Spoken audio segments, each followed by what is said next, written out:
नमस्कार मित्रांनो, ह्या व्हिडिओमध्ये आपण पाहणार आहोत की CLF ला गव्हर्नमेंट कडून जे फंड येतात त्यांची एंट्री टॅली मध्ये कशी करायची।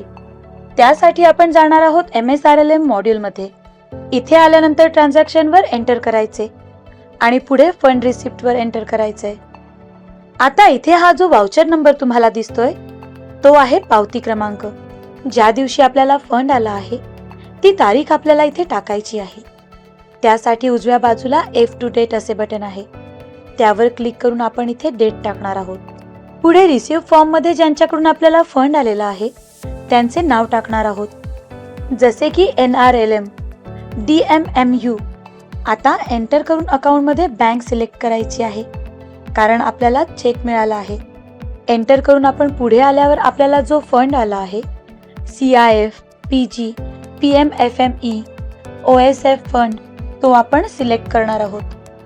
पुढे रक्कम टाकायची आहे। RTGS ने फंड आला असेल तर ई फंड ट्रान्सफर वर एंटर करून आपण पुढे जाणार आहोत।